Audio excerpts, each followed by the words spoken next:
Here I am in Leicester. Just going to come and have a look at the Leicester Cathedral and the Richard III tomb. Just been in the visitor centre.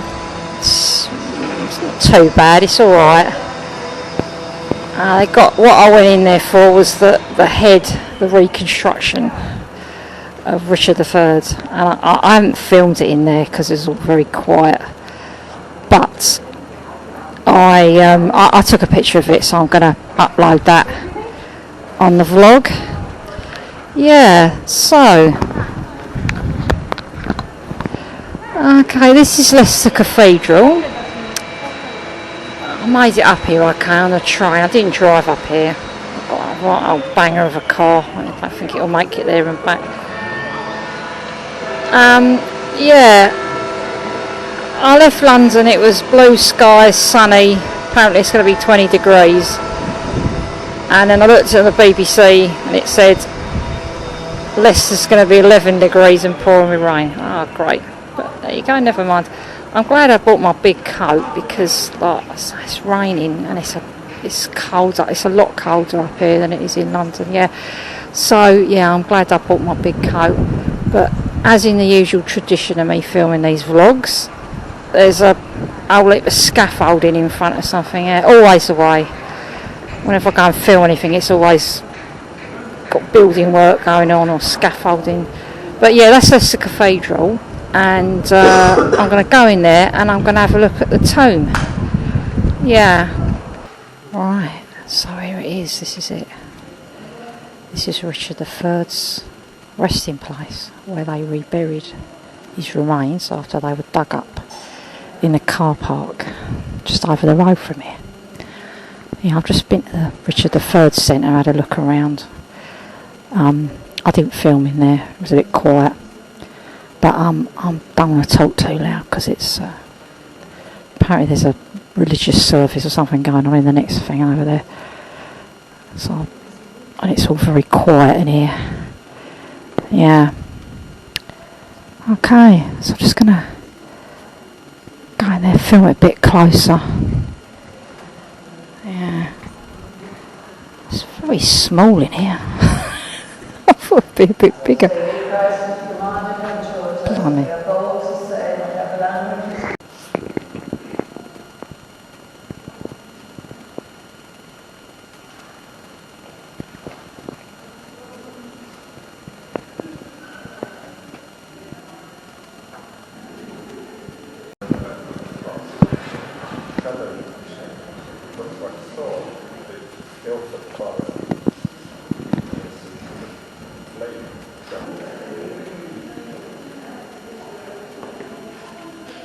This is Leicester, way up there, Yorkist, the castle there, it's brought this part of it.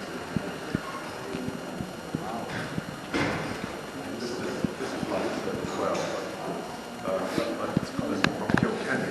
It's a map from the yeah. It's sometimes called Kilkenny Marble.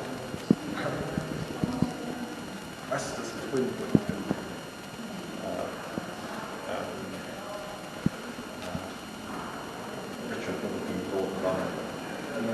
Yes. But another reason is that our dean at the time was Irish, so he quite liked some big Irish in there. Yeah.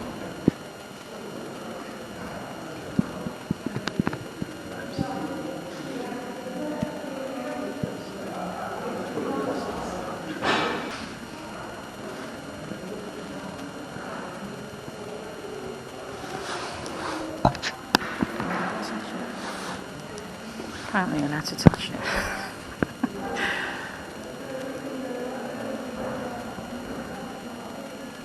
Okay, so this is the tomb. This is the Richard III tomb, and this is where they interred the body after they dug it up in the car park. I'm sort of muttering here because it's very quiet, and yeah, yeah, this is it. Yeah, this is the where he's buried. Yeah, this is like an altar thing here. It's quite small here. Surprising how small it is. Yeah. But yeah, it's in a little sort of chapel thing. I mean, this is the actual cathedral, right? And, and that window, that's it. That's all there is to it, you know. There you go. This is where he ended up. I mean, there was a debate as to where they buried him, wasn't there? There's a debate that he should have been buried in York Minster because, you know, he was a House of York and all that, and he did invest his son as Prince of Wales in York Minster. And there's strong affiliations with the north. Yeah, there we go. That's it. Is it worth coming all this way up to see? Famous saying. Worth seeing, but not worth going to see. Nah, I'm only joking. I'm glad I came here. Yeah. There it is, very minimalist. But there you go. Starting to fill up with people now. Yeah, there you go. Right, well there you go. I've just been into Leicester Cathedral to do some filming, to film Richard III's grave. Tomb, I think it's called. And yeah, the weather's absolutely shitty. It's pouring down with rain, it's cold. Trying to find a bit of shelter so I can do some filming from the outside, but I can't really get a good angle because I say it's horrible, it's pouring around. I don't want to stand out in the rain. Yeah, so that was it. Was it worth going to see? Yeah, definitely. I've got to get my train back at 3. It's about 1 now, so I'm doing alright for time. Yeah, I've just been having a chat with a guy that sort of stands around, a sort of curator guy, whatever they're called. And you know, he's talking about Richard III. It's how he's been kept, his memory got kept alive by Shakespeare because the Shakespeare play was so good, Richard III, even though he isn't portrayed in a very good way, you know. But yeah, I mean, I've come up here today to film this because Richard does feature in my book La Bella Visconti. And yeah, it's both the Yorkist courts. It's a little bit of Edward IV, some of Richard III, and just a little bit of post Bosworth and a little bit of tying up, a bit of epilogue of what happens to my character at the end. Yeah, I say everyone knows he was killed at Bosworth, and then he was, you know, mutilated on the battlefield afterwards, and then buried in the Greyfriars chapel in Leicester, and then he was famously dug up in a car park, I think 2012 I think it was, and then his remains were interred and laid to rest in Leicester Cathedral, which is that building there. I mean, it's really small. I'm surprised how small it was. And of course there was a debate at the time about where he should be buried. You know, sort of the obvious choice would have been York Minster because, like I was saying, in the cathedral, he was affiliated to York. He was the Yorkist dynasty. His power base was in the north when he was Duke of Gloucester. I mean, I don't know if they count this as the North Leicester. I don't know. I think it's the Midlands, isn't it? Yeah. So there was sort of a big sort of debate going on, and eventually he got buried in Leicester. But I've read like mountains of books about Richard III and the Wars of the Roses and Bosworth and whatnot.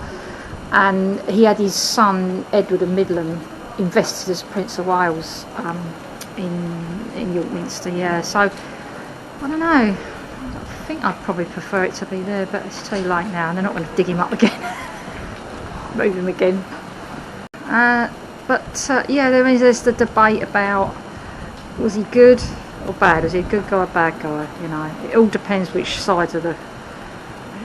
If you're a Ricardian or Richard III Society, you know, they think he's a really nice bloke, and they've been trying to rehabilitate his reputation since they were formed in the 1920s, and they make him out to be this lovely guy.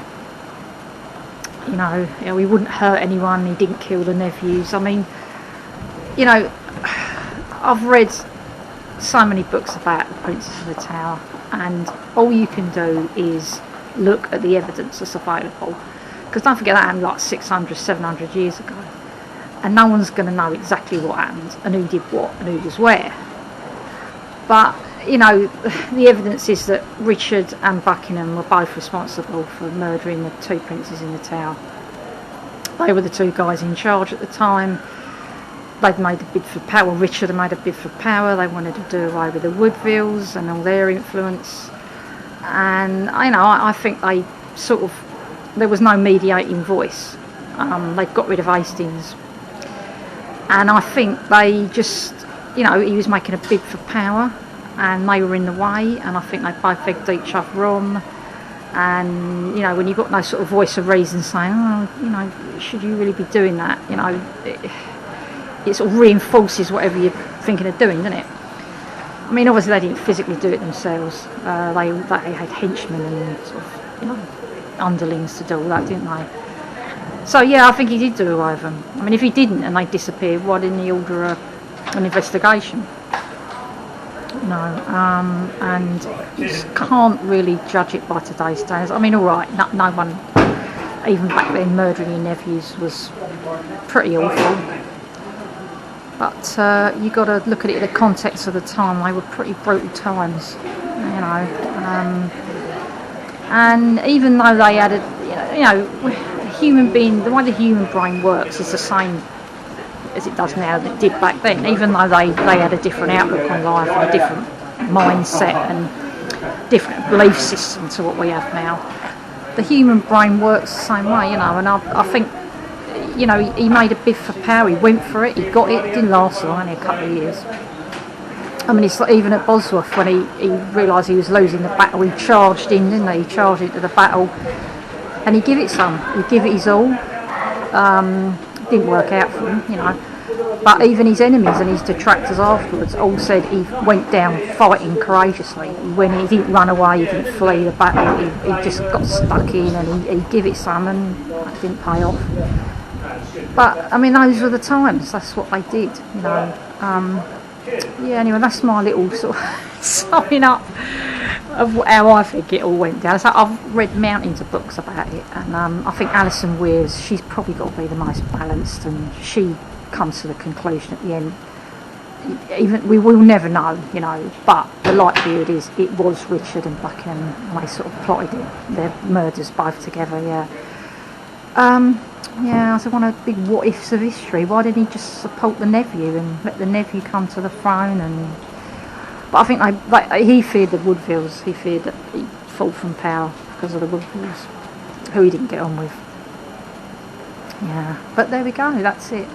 Okay, that's Leicester Cathedral. That was Richard III's grave, and that's it. Okay, I'm done.